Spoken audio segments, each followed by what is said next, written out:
जो है वैक्सीनेशन को लेकर काफी कंफ्यूजन में है। लोगों का कहना है कि साइड इफेक्ट हो रहा है, बहुत सारे मुसलमान वैक्सीनेशन नहीं ले रहे हैं। क्या आपकी क्या सलाह है? नहीं, मेरी आवाम से एक आजीजाना गुजारिश, इन उनके बातों में मत जाइए आप। ये वैक्सीन लेने से भला ही है। अब अगर वैक्सीन में कुछ साइड इफेक्ट होता तो डॉक्टर लोग क्यों लेते? डॉक्टर लोग क्यों लेते? जितने भी है आईपीएस ऑफिसर्स क्यों लेते? केएस ऑफिसर्स क्यों लेते थे? जितने भी पॉलिटिशियन क्यों लेते थे?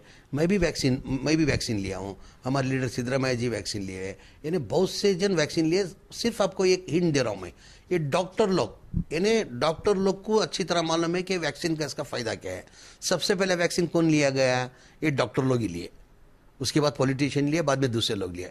तो मेरी आवाम से एक आजीजाना गुजारिश करता हूँ, वैक्सीन लेना बहुत ज़रूरी है। ये सेकेंड वेव जो कोविड जो आया है, वायरस जो है ख़तरनाक वायरस है। ये वैक्सीन लेने से ये नहीं कहता कि मैं वैक्सीन लेने के साथ आपको वायरस नहीं आता करके। अभी आप वैक्सीन लेने से क्या है, 90% दो डोज लेना पड़ता है आपको।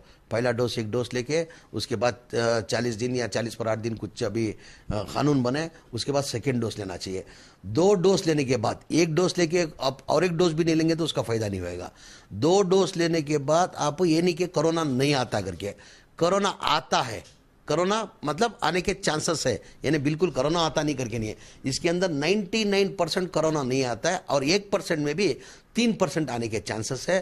तो मेरी आवाम को मेरी आजीजाना गुजारिश है, मेहरबानी करके आप वैक्सीन जाके लीजिए। आप वैक्सीन से फ़ायदा है, ये इसका आप इसके अंदर नेगलेक्ट ना करें। बहुत बहुत शुक्रिया।